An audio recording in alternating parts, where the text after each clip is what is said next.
I was asked to talk about the world economy and the world economic crisis, and I guess I would say that in a different time, I might be talking about large parts of the world. Actually, preparing for this, I thought of an essay by the author George Orwell, who wrote one of his less known essays, but he wrote a little essay about boys' novels in the 1930s. And he wrote at the time that it was odd that in the novels that were sold basically to boys, to teenage boys at the time, they always involved adventure taking place in Africa or in the jungles of South America or something. And he said, you know, the real place if you want to find adventure or danger, this was in the 1930s, the real place to find adventure or danger is in Europe. And so it is again right now. So the actual, the world, here is the exciting place, whereas, as always, in economics, exciting means bad. And this is where the crisis is. I'll talk a little bit at the beginning about the broader story, but mostly I think we need to talk about the situation in Europe. Just background. We are having an ongoing economic crisis. It's not just we had a high-speed financial crisis, roughly for 6 months after the failure of Lehman. We had an extreme disruption of financial markets, and that's long past now. And by most measures, financial stress in the United States, in the non-crisis countries of Europe, is back to roughly normal levels. But unfortunately, that hasn't meant a recovery. It's meant that we are, at best, in the United States, having a slow, creeping recovery, and of course, worse than that in the European community. It is important, I think, to stress that this is it is a broad crisis. I think of it as a North Atlantic crisis. Japan is in dire straits, but it has been for a long time. The places where this is new are in the United States and in Europe. And a word about the kind of crisis we're having. Different crises are not all the same, and this one is very much a type of crisis that we hadn't seen since the 1930s. It's a crisis of inadequate demand. And it is, I wouldn't actually say this is the world's worst crisis ever. The 1930s were the worst, but we're doing pretty well at having a really terrible time. So one of the motivating pictures I like to look at is simply, now this is slightly exceptional, but just look at Great Britain and compare it quarter by quarter with what happened in the 1930s. And what you see is that actually they're doing worse. The British are doing worse than they did in the 1930s. Now, partly that's because their Great Depression wasn't as bad as some others, but still, if your notion is that what we're going through is nothing like the last great crisis of the Western economies, you're wrong. This is actually something that is comparable, certainly in duration, and at least for many countries, comparable in depth. This is the big one. This is the really huge crisis that we feared. This is, if you like, this is the nightmares of economists who studied history. Your dreams are occasionally troubled by the thought that something like the 1930s could happen again, and now it has. The broad form of the crisis is actually not a mystery. What happened was that the private sector, it was the private sector almost everywhere, the private sector overreached. We had a long period of complacency, a period in which old rules about acceptable levels of leverage, acceptable levels of debt were set aside. Then we had large real estate bubbles, both sides of the Atlantic, during the past decade, which encouraged even more leverage. Then the bubbles burst, and private sector spending collapsed. You had households unable to spend because of debt, Corporations unwilling to invest because consumer demand had collapsed. So this is one of my few U.S. pictures. I'm going to show you a picture of the situation in the United States. A little easier to do it for the U.S. data, but it's the same picture. So the blue line there is the financial surplus of the U.S. private sector. It's the difference between saving and investment by the private sector as a whole, households and corporations combined. And it was a moderate deficit before the crisis hit. That moderate deficit was essentially covered by borrowing from China. And it has turned into a huge surplus. Households are saving more. Corporations are actually saving a lot through retained earnings, and investment has collapsed, both residential construction and, to a lesser extent, business investment. So the private sector has moved into a huge surplus. Now, the basics, if you like, the basic insight of macroeconomics is that we can't all be doing this. My spending is your income, and your income is my spending. And if everybody tries to spend less than his income, the result is that the economy contracts. So what has happened, in fact, is that the economies have contracted a lot and have only had a little bit of recovery. But to some extent, the decline has been limited by the fact that the public sector has moved into deficit. And so the private sector is spending much less than its income now. The public sector is spending much more than its income, not mostly because it's spending more, but because it's collecting less in the way of revenue. This is, at least for the short run, a good thing. You can argue that the fact that we have big governments that have moved into deficit is the main reason that we are not experiencing a full replay of the 1930s. Now, what I just showed you was an accounting identity, almost. It more or less has to be true that the government deficit matches the private sector surplus, not for any one country, but for a big country like the United States, close enough. How do we know which way the causation runs? How do we know that it isn't public deficits that are causing the private surplus? And the answer is we look at prices, and particularly we look at interest rates. And if you just take, and this is I believe this is my last US picture coming up. If we just look at the rate of interest at which the US government can borrow. So these are TIPS. These are Treasury inflation protected securities. So they are indexed to the consumer price index so that they're adjusted for inflation. Well, you know, a lot of people were warning that these big US government budget deficits would send interest rates sky high, which was just bad economics. It was a failure to understand the situation. And what's actually happened is that we have all of these savings that the private sector wants to make. The private sector wants to run a large financial surplus. It's got nowhere to go. It's, the private sector doesn't see the investment opportunities. Governments in the rest of the world are not prepared to borrow lots of money. So what happens is the rate of return drops. And we are in this remarkable position now where inflation-adjusted, inflation-protected U.S. securities are negative interest rates.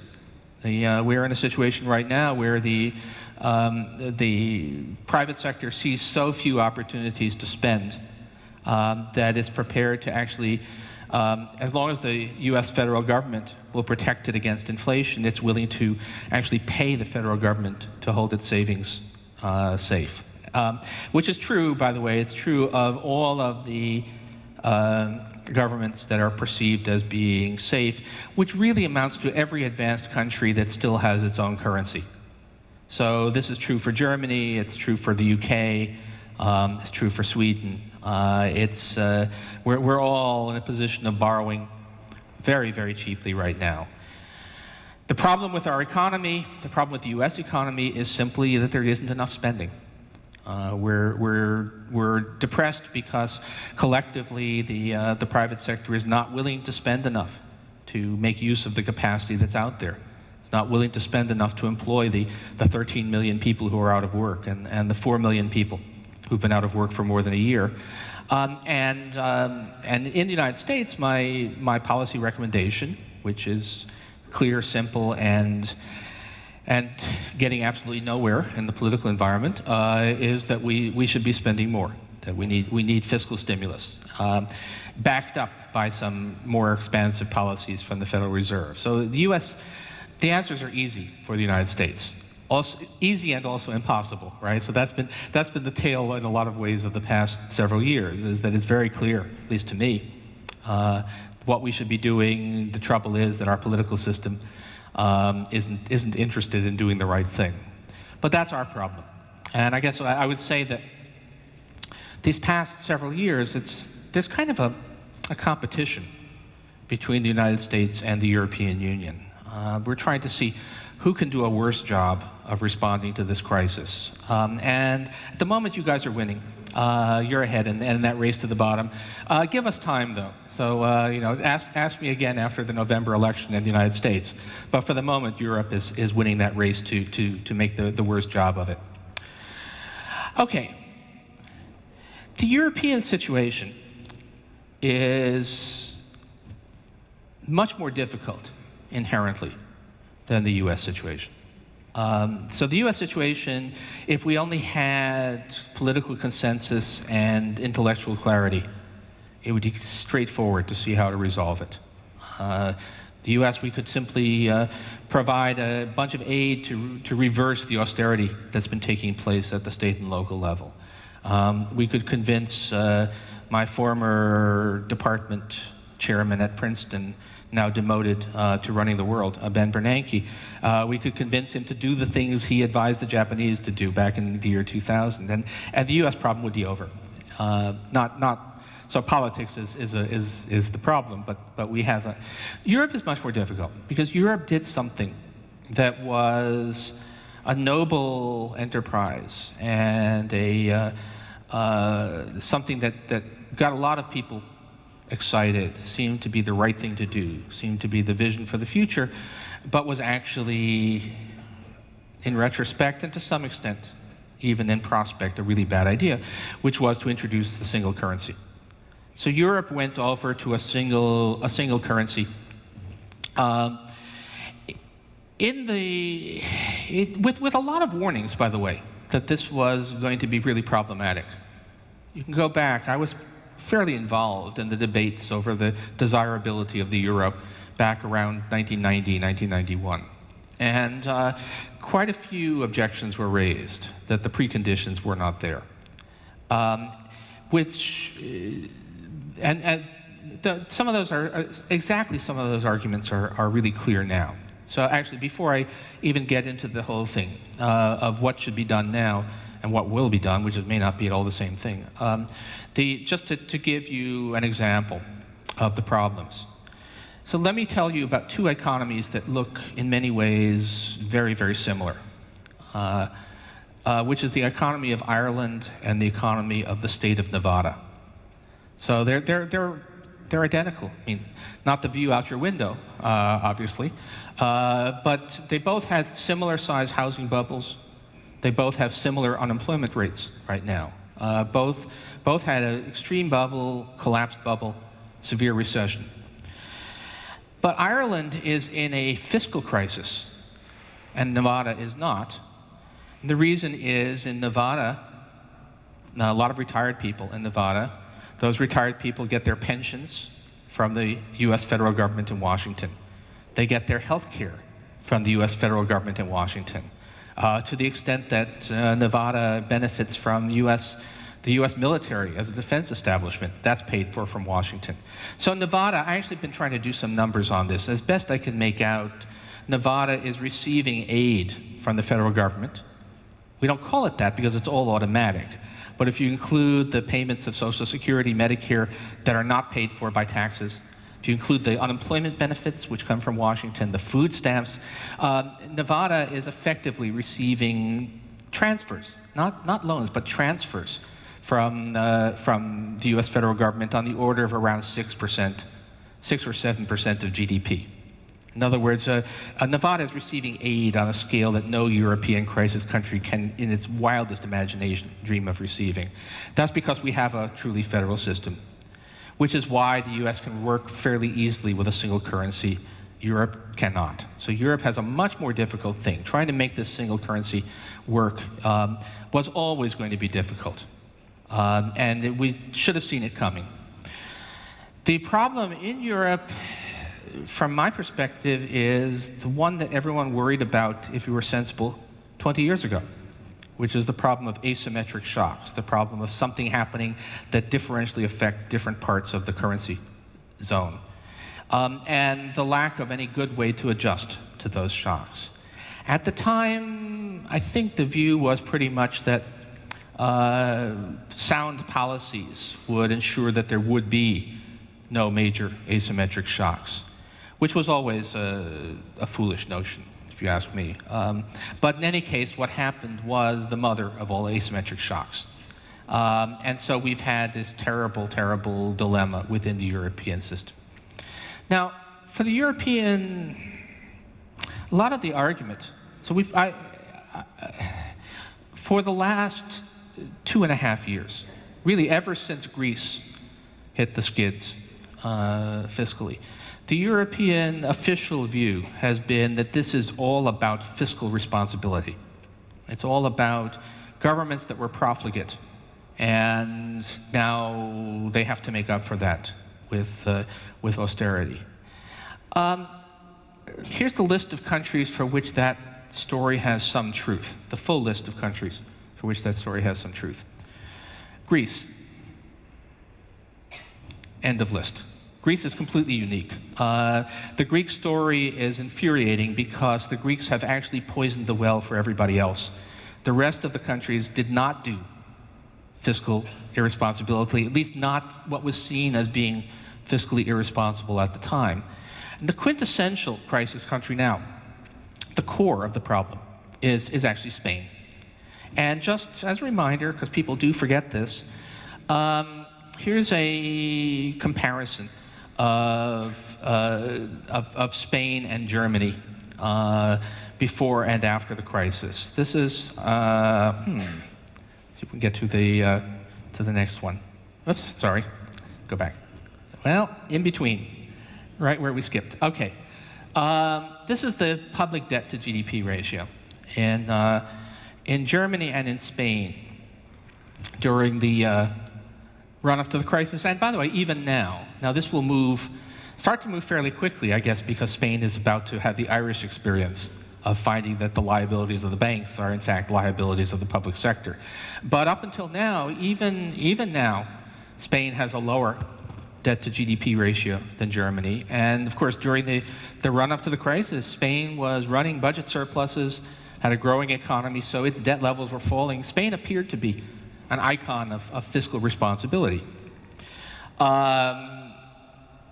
We know what happened. I'll talk about that more, but it wasn't fiscal irresponsibility. And yet the recipe for solving the Eurozone's problems up until just about now has been entirely based upon the view that fiscal austerity is the answer. We need to reverse those irresponsibility, and that's the route forward. You might ask, and many of us did ask, what will happen if if everybody's tightening, fiscal contraction, isn't that going to really do a lot of damage to the economies? We already have depressed economies, high unemployment. Won't that make it even worse? And 2 years ago, I still think it's a remarkable story to look at the way the discussion went 2 years ago as Europe made this turn, the United States to a lesser extent, but as Europe made this turn towards austerity policies as the centerpiece of everything. There was widespread acceptance of a highly speculative economic doctrine, which was the notion that austerity at the government level would actually be expansionary for the private economy. So the doctrine of expansionary austerity, which is not standard economics. It's not what the textbooks say. It was backed by basically 2 papers that were widely cited, but actually did not stand up at all well under examination. It was just a generally very dubious thing, which somehow got adopted, I guess because it was politically and emotionally appealing, and it got adopted. And I usually quote Jean-Claude Trichet saying foolish things about this, not because he's actually any worse than a lot of other people, but because of his position, and because actually there's a certain clarity in how he speaks that makes him quotable when he says something that's obviously wrong. So I feel bad, because I have no personal problems with Trichet, but he is quotable on these things. And above all, the claim was that, that despite the evident, direct negative impact of government cuts on the economy, that it would nonetheless be positive because it would inspire confidence. And so my contribution, I think, to the language of economics has been, I invented a phrase for that belief, which is the, I called it believing in the confidence fairy. And I have a picture here in a second, I think. A friend actually sent me this. So it's a little statue. That's the confidence fairy. This is on my bookshelf at home. That's the confidence fairy who will make everything better when you contract government spending, and who unfortunately has failed to make an appearance in real life. For those who are wondering, by the way, the mug that's sitting behind, that's a beer mug that I found at a flea market sale. That's a beer mug with the face of Herbert Hoover. So if you're want your American, there's a little bit of American history in there as well. All right. This hasn't worked.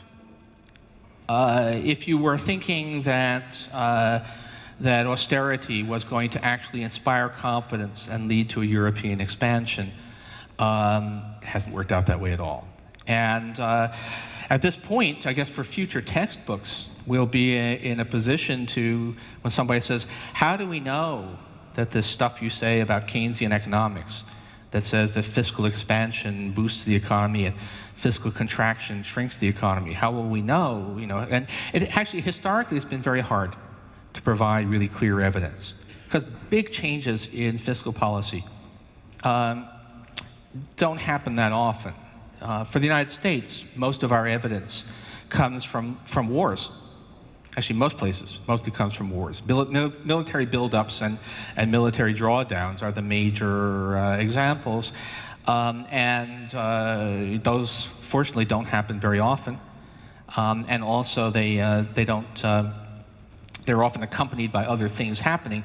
But now, if you want experiments, if you want somebody to perform a major experiment in economics to see what actually works in terms of policy, well, the Eurozone has done it. And so we can produce charts like this. This is showing, oops, is that, did we miss one there? We missed one, there we are. This is showing forced selection, but it doesn't change much. The austerity is measured by the change in an estimate of the structural balance of general government. So for those, probably people know that you want to correct, when a country goes into a recession, the budget typically moves into deficit, but that's not a change in policy, that's just a fall in revenue. So we try to correct for that, and this is the IMF's measure. We can see and then we can see the actual results in terms of economic growth, and just look at it. The countries that have practiced extreme austerity, which so far have been Ireland and Greece, with Portugal coming along in that dimension, have all suffered extreme economic contractions. So in case you are wondering, yep, there it is. So these austerity policies have greatly deepened the slump in the countries that practice them. Now, that's not saying, you could say, well, if you were the Prime Minister of Ireland, what would you do differently? And that's an interesting question. I'll get to that. But the answer is it's not mostly something that can be solved at the individual country level. But the point is that these austerity policies have not produced economic recovery. On the contrary, they've deepened the slump. Worth saying that this is really very serious stuff. We're not, this is GDP, but thinking, as you all know, think about what this all means for employment. Think about what's happening in these countries. So in Greece and in Spain, which has not had a bigger contraction of GDP, but a terrible employment record, youth unemployment is above 50%. In Ireland, it's 30%. So even aside from the suffering of older workers who are out of work and see no prospect, what is this doing to the next generation? So it's a social and an economic catastrophe, and bids fair to become a political catastrophe. But I'll get there in a few minutes also. So what about success stories? Doesn't austerity finally bring rewards? And people keep on looking for rewards. They keep on looking for something to turn up. And it is important in the European context to say that there are no success stories. There are things that have been called success stories, but they're a very funny definition of success. So this is two countries that have been described as success stories for austerity. Ireland, the poor Irish. They sometimes, some of their economists write about this, the dangers, the suffering that comes with being viewed as an example. The Irish keep on being held up as an example of success. They've had austerity, but now they're on the road to growth. And this has happened twice, summer of 2010 and then again last fall, that the Irish were told, we're held up as a role model of success, except it keeps on sort of not coming. And then we hear Latvia has been held up as a success story because they are growing. But geez, after an incredible economic decline. So Latvia is, by that same token, the United States in 1935 was a success story because we grew pretty rapidly from 1933 to 1935, except we were still deep in the Great Depression, and more or less the same thing right now. What about the bond markets? So a lot of this is about trying to satisfy, supposedly to satisfy the bond markets. And it is just worth pointing out, actually Latvia, which didn't have much debt to begin with, has regained access to the markets. But Ireland, despite, the Irish have been the good soldiers. They've done everything they were asked to do. It still hasn't gotten them back in the good graces of the market. So if we take a look at, whoops, if we can have that slide back. If we can take a look at the CDS spread, I'd use the bond rates also, but this one was just a little easier to produce the picture. Wow, all of this austerity, 15% unemployment, 30% youth unemployment, savage cuts in public services, GDP, actually GNP, for technical reasons, is a better measure for Ireland, but GNP down by, both of them down by double digits, and still nowhere close to being able to actually return to financial markets. So this has been a real ongoing disaster. Okay, so what actually are the prospects? I think, well, the crucial thing for Europe now, I think, is to understand what the real problem is. And the real problem is not actually the fiscal deficits. It's not even the collapse of bond market confidence, though those are symptoms. Those are symptoms of the broader underlying problem.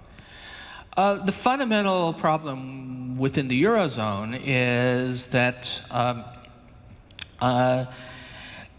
that the coming of the euro caused a period of misplaced optimism, and that it's now extremely difficult to undo the effects of that era of misplaced optimism. More or less, I mean, this is actually a pretty close, it sounds like it's oversimplifying, but I think it really isn't. With the coming of the euro, investors believed that all Eurozone debt was safe. What could go wrong? And so there was a lot of, there was very nearly an equalization of borrowing costs all across the euro area. Even so, and that was a big change. Historically, Spanish rates had been significantly higher than German rates, Greek rates quite a lot higher than German rates. And so there was this, that collapsed. Money became cheap. Naturally, fueling large capital inflows into Southern Europe, fueling a large a surge of money, also, of course, housing bubbles, a great boom in Southern Europe. That was, it was a consequence of people feeling that the risks of economic instability in Europe had been ended. Well, okay. And the flip side of that is that there were large movements of trade balances within Europe. And this is your sort of basic story of the European picture.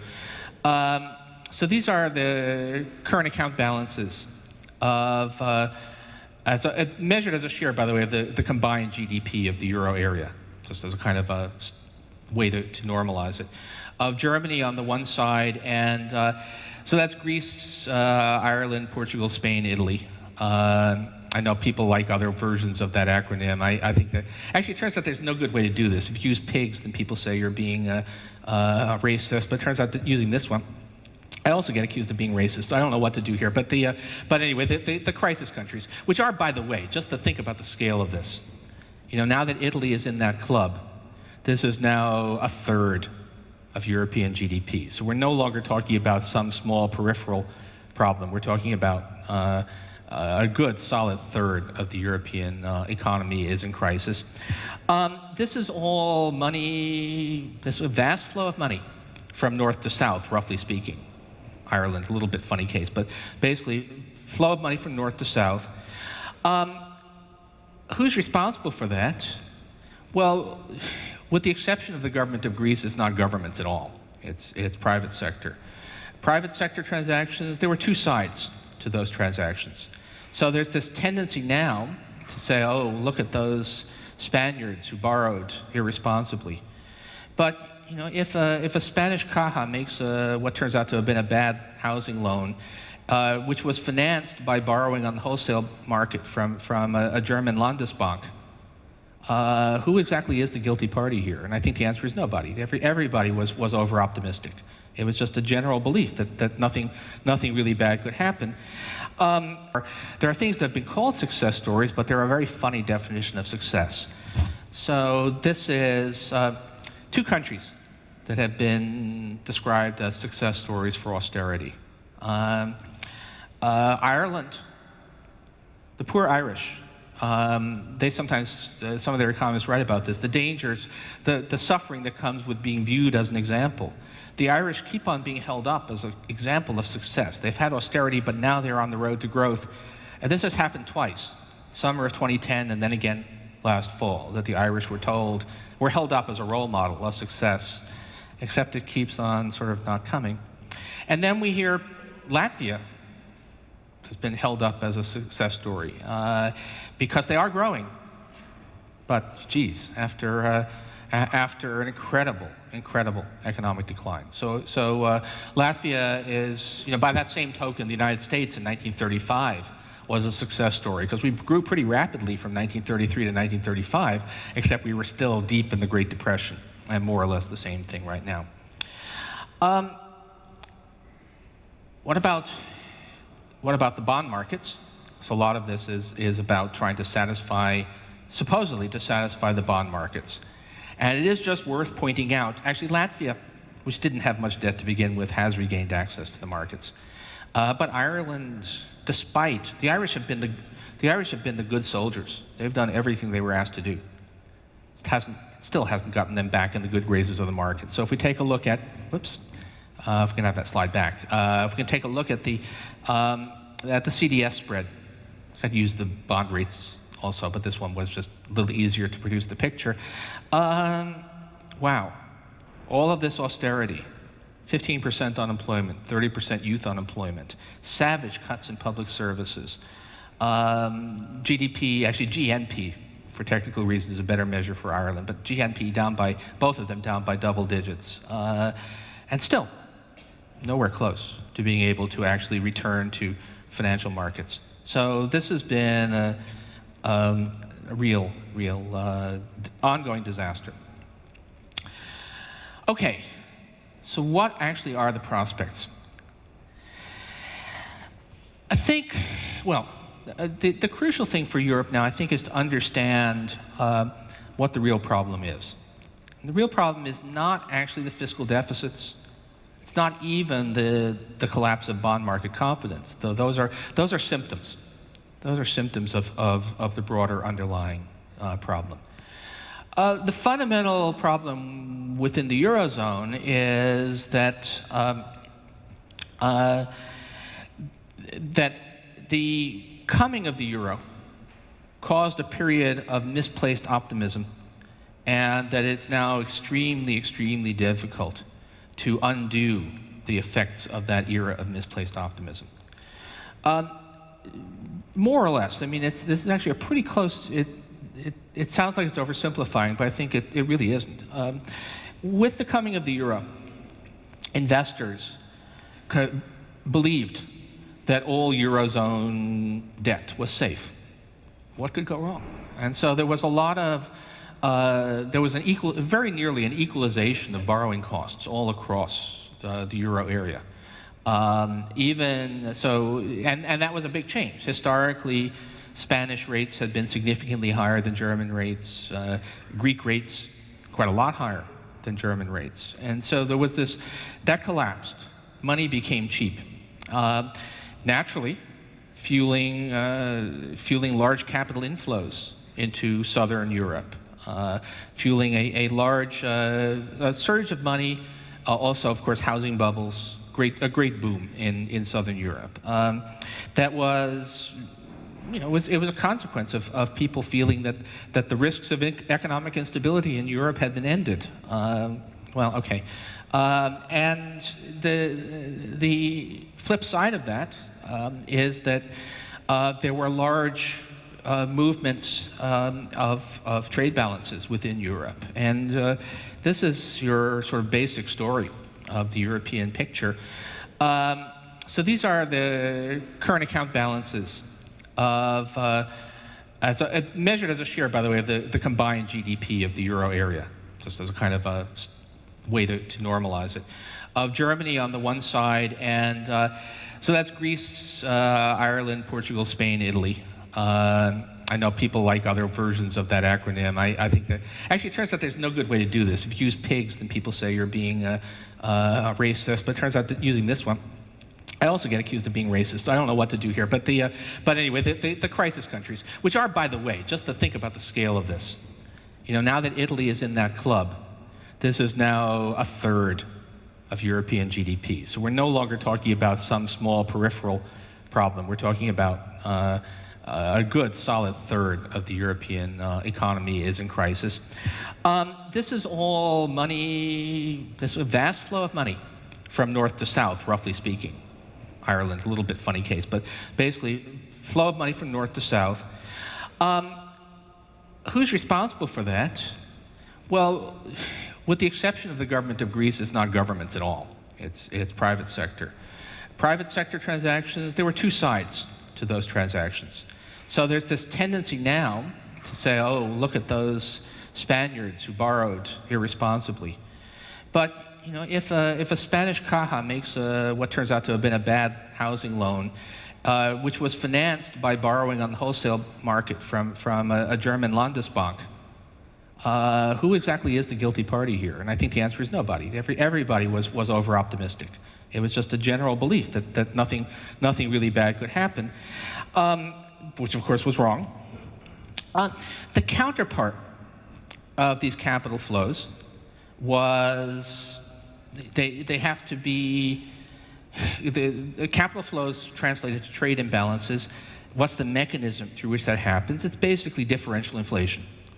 All that money flowing into Southern Europe meant that there was higher inflation, higher growth in costs. And so if we look at unit labor costs, which are various, again, there are many different measures, but just look at what happened to unit labor costs in manufacturing, starting from the creation of the euro. You have Germany flat, Spain, great increase. And so, of course, Spanish manufacturing becomes uncompetitive. Spain runs a large trade deficit, which does not appear to be a problem in 2005, because there's all this housing construction which is keeping the economy booming. But, of course, turns out to have been a problem in retrospect. A couple of things to say about that before I move on. One is, we get a lot of lecturing right now from Germany, saying, well, we did austerity and it worked and we were able to recover. And the German economy was actually fairly weak in the late 1990s and it came out. The question is, well, how did that happen? And the answer is, well, you had a nice export market in Southern Europe that was inflating away and making plenty of room. So if you want Spain to redo what you did, where is the counterpart taking place in the European core to what happened in the European periphery when the core was making its way up? The other thing is a lot of saying, oh, well, people should have known that this was all wrong. It was not easy. Let's put it this way: even if you did say that there was something very dangerous, it was very hard to persuade anybody. When things are going well, nobody wants to hear it. So I was at a meeting, I wish I could pin it down, it was either 2005 or 2006, a meeting in Barcelona where we were talking about economic developments. And Olivier Blanchard, who's now the chief economist at the International Monetary Fund and a longtime colleague of mine at MIT, gave a paper basically saying, I'm scared as hell about the Spanish situation because of this huge external deficit. This looks like a bubble to me. And he was just brushed aside. You know, what do you know? You just don't understand how well we're doing things. So it always is. Okay. What do you do? Now that this has happened, how are we going to have a recovery? And the answer is, well, essentially you need to reverse what happened during those years. You need to have those Southern European economies go back to being competitive in trade so they don't need all those capital inflows and housing bubbles. Everything else follows from that. The budget problems are fundamentally it's fundamentally a balance of payments problem, which gets translated into a budget problem. Now, how are you going to return those trade flows around? Well, that's really, really hard, right? So if we still had European currencies, we'd say devalue the peseta, devalue the drachma. That would be the route. So instead, since we don't have those, the official strategy has been internal devaluation. We're going to squeeze down costs and prices in the periphery, and they will gradually restore competitiveness. This is really hard. Nobody is that flexible. And just my last picture for this talk. This is actual changes in labor costs, wages actually, wage compensation from 2009 to 2011. And what you see is that Ireland, which is the good boy, has achieved some modest fall in wages, but it's modest. And that's years and years of grinding austerity and high unemployment. Still a slow process. The others, basically not at all. And Germany, by the way, is not cooperating by having the rapid wage growth that would be the flip side that would make it easy. And so this, to add to this, one more thing, which is that we do have high levels of both public and private debt. And if you have a deflating economy, the real burden of that debt gets worse. And so that is your European crisis. And it's unworkable, right? The current strategy is just not workable. It's asking too much. You cannot expect Spain, Greece to go through years and years of 30% youth unemployment, 25%, 30% unemployment, 60% youth unemployment, trying to squeeze down those wages to the point where they become competitive. It's just not going to happen. So what does happen? And that's where we are right now. There are two ways. This is not going to continue. There are two ways it could not continue. One is breakup of the euro.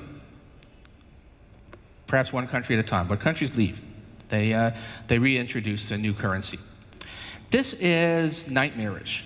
It's a horrible scenario because you have all these debts that are in euros. What do they become? There's enormous disruption. I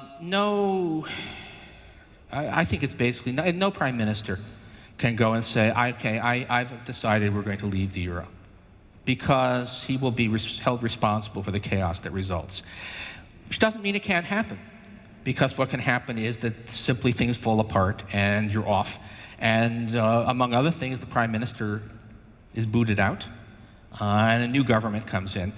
We've seen this movie. It's Argentina in 2001.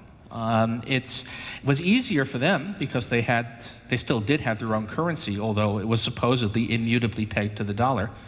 I knew the people involved. They kind of saw it coming, but there was just no way that the De La Rua government could actually decide to end the convertibility law. What you had to do was have the banking crisis, fall of the government, you reopen the banks, new government, and new currency regime. And in this case, new currency. That's right. That we're not now talking about some remote prospect. I think it's got to be significantly, I'd say 2-to-1, 3-to-1 odds that that's what's going to happen to Greece. Just don't see how it works out otherwise. Now, what happens afterwards? Argentina, after one terrible year, had a roaring recovery. Greece, it's going to be tougher, among other things, because their likely export sector is tourism, and how many people are going to want to take package tours to a country that's in the grip of political chaos? So this is going to be, but that's one route, and maybe this ripples all the way through.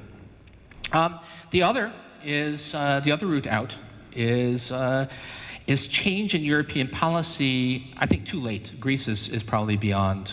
The Greek euro is not sustainable. But the Spanish. What about the Spanish situation? Well, you need to give the Spaniards a reasonable hope of being able to run the disequilibrium in reverse. They need to have a situation where they can get back to being competitive without having to undergo massive deflation. Can that be done? Only if the Germans are willing to accept substantial inflation themselves, and in fact, probably only if the overall Eurozone inflation rate is significantly higher than the rates that are now being considered acceptable.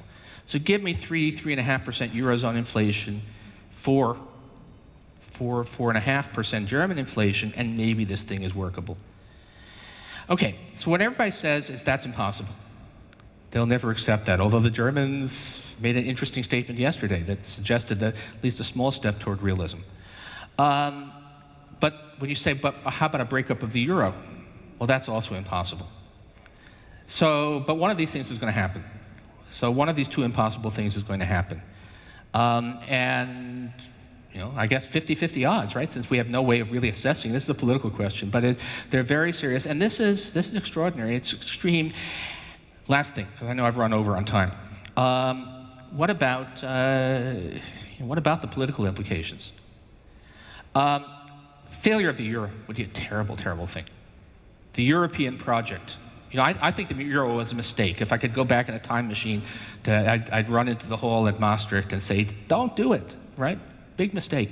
But failure of it now is a catastrophic blow to the whole notion of a unified, peaceful, democratic Europe. You don't want to let that happen. The things that are happening now are ugly. I'm happy to see Hollande win in France, because I think that brings some flexibility. The Greek election, problem is all of the reasonable people were part of a national unity government presiding over a failing party. And who's left, who are the winners, is the extreme fringes. So, we now have ghosts of the 1930s suddenly coming back to life, not just in Greece, but elsewhere in Europe. And nobody, this is very frightening stuff. Hell of a story.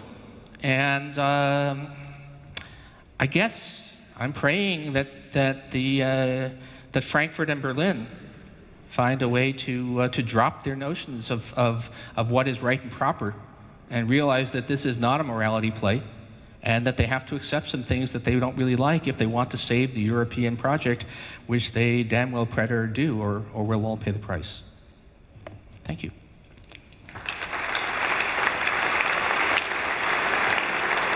Okay.